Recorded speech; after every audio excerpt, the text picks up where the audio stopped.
बिस्मिल्लाहिर्रहमानिर्रहीम इय्याका नअबुदु व इय्याका नस्तईन। व्यूअर्स, मैं हूं ज़ैड मिनहास अलीज़न डिजिटल मार्केटिंग के प्लेटफॉर्म से। उम्मीद करता हूं कि आप सब लोग खैरियत से होंगे और आपके दिन अच्छे गुजर रहे होंगे। पाकिस्तान के हालात से तो आप बखूबी वाक़फ़ भी होंगे और अभी नया बजट आने वाला है और काफ़ी सारे लोग ये क्वेश्चन कर रहे हैं कि नया बजट कैसा होगा, क्या इसमें कोई आवाम को रिलीफ मिलेगा, नहीं मिलेगा, और इसका रियल स्टेट के ऊपर क्या असर पड़ने वाला है। बड़े इंपॉर्टेंट क्वेश्चंस हैं।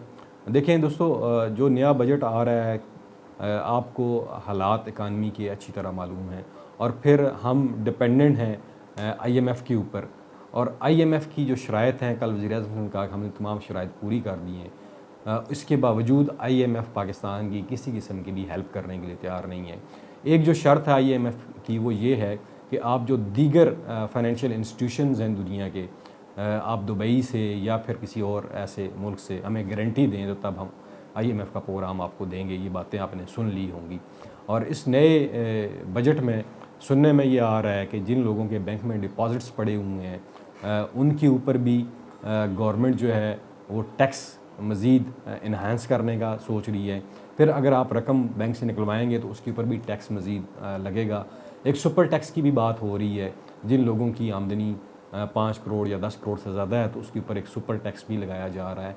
तो बाद लोग ये कह रहे हैं कि नया आने वाला बजट सियासी बजट होगा, क्योंकि जो भी हुकूमतें होती हैं, आगे इलेक्शन भी करीब हैं, उनकी कोशिश यही होती है कि हम बजट में कुछ ऐसा कर जाएं जिसकी वजह से हमें लोग जो है, आवाम जो है, हमें वोट दे दें। लेकिन वो तो तब पॉसिबल है जब हुकूमत के पास पैसा हो, हुकूमत को ये श्योरिटी हो कि हमें इंटरनेशनली कुछ पैसा मिल जाएगा तो हम आवाम को एक अच्छा रिलीफ दे सकेंगे। तो ऐसी कोई सूरत नज़र नहीं आ रही है। ओबियसली रुपए की कीमत जो है वो दिन ब दिन गिर रही है, तकरीबन 100 रुपया 50 के बराबर हो चुका है। तो इस सूरत हाल में अब अगर आप रियल स्टेट की तरफ भी जाएंगे मार्केट में, तो आपको स्वाय इंस्टॉलमेंट के जो हाउसिंग प्रोजेक्ट्स हैं उनके अलावा अगर कैश के ऊपर कहीं पे भी आप प्लाट लेना चाहते हैं, घर लेना चाहते हैं, वो आपको सस्ता नहीं मिलने वाला दोस्तों। वो आपको उसकी वैल्यू जो है बढ़ी हुई मिलेगी। उसकी वजह हमारी करेंसी की डिवैल्यूएशन है, हमारी करेंसी का कम होना है और डॉलर का बढ़ जाना है। बाद लोग कह रहे हैं कि क्या हमें अभी भी गोल्ड में या डॉलर में इन्वेस्टमेंट करनी चाहिए। तो मैं उनसे ये अर्ज़ करूँगा कि देखें, जिन लोगों ने जब इमरान खान की गवर्नमेंट ख़त्म हुई थी उससे पहले या उस वक्त गोल्ड में इन्वेस्टमेंट कर ली थी या डॉलर में, तो वो तो फ़ायदे में रहे हैं। लेकिन इस वक्त डॉलर और गोल्ड अपनी सेचुरेशन के ऊपर पहुंच चुके हैं। इनमें अभी इन्वेस्टमेंट करना कोई ख़ास प्रॉफिट नहीं दे सकता, हो सकता है दे भी, लेकिन कोई ख़ास मुनाफा नहीं देगा आपको। लेकिन अभी भी जो हाउसिंग प्रोजेक्ट्स हैं, जो इंस्टॉलमेंट के ऊपर आपको चीज़ें दे रहे हैं, वहाँ पे आप इन्वेस्टमेंट कर लें तो वो ज़्यादा मुनासिब है। इसलिए कि इंटरेस्ट रेट पाकिस्तान में आपको पता है कि वो तकरीबन 20-21% पे पहुँच चुका है। उसकी भी वजह ये है ताकि लोग बैंकों से पैसा ना निकलवाएं और बैंक में पैसा रखें, और वो पैसा जो है वो फिर गवर्नमेंट उसको यूटिलाइज़ कर सके। तो मार्कअप इस वक्त पूरी दुनिया में सबसे ज़्यादा मार्कअप जो है इस वक्त पाकिस्तान में है, डिपॉजिट्स के ऊपर मिल रहा है। लेकिन मेरा मशवरा ये है कि आप लोग बैंक में पैसा रखने की बजाय पैसे को निकालें, रियल स्टेट सेक्टर में लगाएं, एक इकनॉमिक एक्टिविटी जनरेट करने की कोशिश करें। अगर आप गवर्नमेंट की तरफ देखते रहेंगे, गवर्नमेंट कुछ स्टेप्स लेगी और पाकिस्तान की इकानमी बेहतर होगी, तो ये नहीं होने वाला। जब तक हम खुद लोग जो है इकानमी को सपोर्ट नहीं करेंगे तो गवर्नमेंट की तो कोई ऐसी सूरत है, क्योंकि ये गवर्नमेंट इलेक्टेड गवर्नमेंट तो है नहीं है, आप जानते हैं। इसके हालात आपके सामने हैं। जो कुछ ये पिछले 2 हफ्ते से यहाँ की आवाम के साथ कर रही हैं, या बिजली के आप रेट देख लें, आप गैस की लोड शेडिंग देख लें, तो एक अज़ाब बना हुआ है हमारे सर के ऊपर। ये अल्लाह ताला की तरफ से एक बहुत बड़ी आजमाइश है, और अल्लाह ताला से ये दुआ भी है कि अल्लाह ताला हमें इस आजमाइश से खैर अफ़ियत से गुजार दे और इस मुल्क के ऊपर रहम करे। लेकिन रहम तभी होगा जब हम अपने ऊपर अपने मुल्क के ऊपर रहम करेंगे, अपनी पर्सनल कैपेसिटी में इस मुल्क के लिए कुछ करेंगे, तब जो है वो अल्लाह ताला भी हमसे राज़ी होगा। और ज़्यादा से ज़्यादा इस्तग़फ़ार करें। नबी पाक की हदीस है कि जब आखिरत क़यामत करीब होगी तो फितने इस तरह आसमान से बरसेंगे जैसे बादल बरसते हैं, तो उसमें फिर आप सबसे ज़्यादा इस्तग़फ़ार किया करें। अभी जो भी लोग प्रेडिक्शंस कर रहे हैं इकानमी के हवाले से, रियल स्टेट के हवाले से, उसमें गैब का इल्म तो अल्लाह की ज़ात जानती है।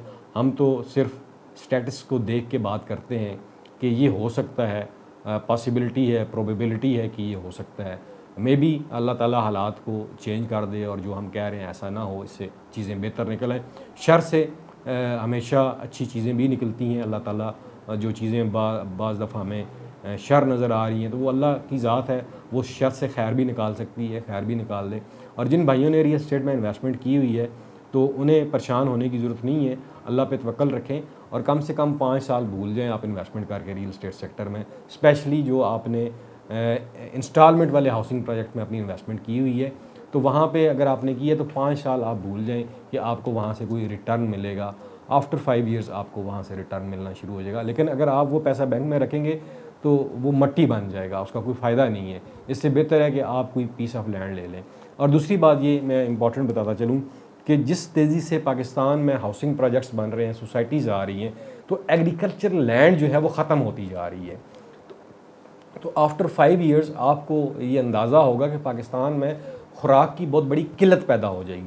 इसलिए कि हमारे यहाँ प्लानिंग तो है नहीं है कि हमारी आबादी किस रेशो से बढ़ रही है और हमने कितने हाउसिंग यूनिट्स बनाने हैं, ये हमारे यहाँ किसी किस्म की प्लानिंग नहीं है। इसलिए अभी भी आपने देखा होगा कि जो बड़े शहर हैं उनके ऊपर आबादी का दबाव बढ़ता जा रहा है। लोग शहरों को छोड़ के बाहर जाने के लिए तैयार नहीं है। इसलिए कि जो हाउसिंग प्रोजेक्ट्स बन रहे हैं वो दूर दराज एरियाज़ में बन रहे हैं, वहाँ पे इतना जल्दी जो है बेसिक नेसेसिटीज़ ऑफ लाइफ पहुँचना बड़ा मुश्किल हो जाता है। आप बैरिया की मिसाल ले लें, बैरिया जब बना था तो लोग कह रहे थे कि ये पिंडी से काफ़ी दूर है, ठीक है। तो तकरीबन 23 साल हो चुके हैं बैरिया को, 23-25 साल हो चुके हैं, बल्कि इससे ज़्यादा अरसा हो चुका है। 1996 में आई थिंक आया था, तो अब जाके बैरिया में वो सिटी के अंदर आया है। 25-30 साल के बाद वो सिटी के अंदर आया। अब लोगों को वो दूर नहीं लगता क्योंकि वो पिंडी का हिस्सा बन चुका है। इसी तरह जो अभी नए हाउसिंग प्रोजेक्ट्स हैं, capital smart city, blue world city, metro हो गया, किंगडम वैली हो गया, तो आप ये सोच लें इन हाउसिंग प्रोजेक्ट्स को पीक के ऊपर पहुंचने के लिए कितना टाइम लगेगा। आप खुद इसको अच्छी तरह ऑब्ज़र्व कर सकते हैं। तो ये सूरत हाल है रियल स्टेट के हवाले से। तो बाकी हमारा ये मकसद नहीं है कि हम वीडियो इसलिए बनाएं कि व्यूज़ हासिल करें। जो फैक्ट्स हैं वो आपके सामने रखने की कोशिश करते हैं, यही हमारी कोशिश भी होती है। लेकिन अगर आपने बैंक में पैसा रखा हुआ है तो आपको ये बताता चलूँ कि गवर्नमेंट उसके ऊपर टैक्स लगाने लगी है, विद होल्डिंग टैक्स बढ़ाने जा रही है इस बजट में, तो आपको उससे ज़्यादा नुकसान होगा। इससे बेहतर है कि आप उस पैसे को रियल स्टेट सेक्टर में इन्वेस्ट कर लें, तो आपको फ़ायदा होगा, बजाय कि आप डिपॉजिट के ऊपर भी विद होल्डिंग टैक्स दें और निकालने के ऊपर भी विद होल्डिंग टैक्स दें, ठीक है। तो इससे बेहतर है कि आप उसे किसी भी अच्छे हाउसिंग प्रोजेक्ट में निकालें। अगर आपके पास इतना अच्छा पैसा है तो आप ऑन ग्राउंड पोजेशन वाली चीज़ ले लें। इस वक्त चक्री रोड का जो है वो दौर दौरा है। यहाँ पे कमर्शियल जगह जो है चक्री रोड के ऊपर, आपको ये मैं बताता चलूँ कि वो तकरीबन 40-50 लाख से शुरू होकर 30-35 लाख मरला तक जाती है। ये पीर मेर अली शाह टाउन या रनियाल तक का जो एरिया है ये 30-35 लाख, बिस्किट फैक्ट्री चौक से लेकर यहाँ तक ये 40-50 लाख मरला से स्टार्ट होती है कमर्शियल और 30-35 लाख तक जाती है। अगर आप रनियाल से आगे चले जाएँ मूर्ति मोड़ वाली साइड पे, तो वहाँ आपको 14-15 लाख रुपए मरला कमर्शियल जगह मिल जाएगी।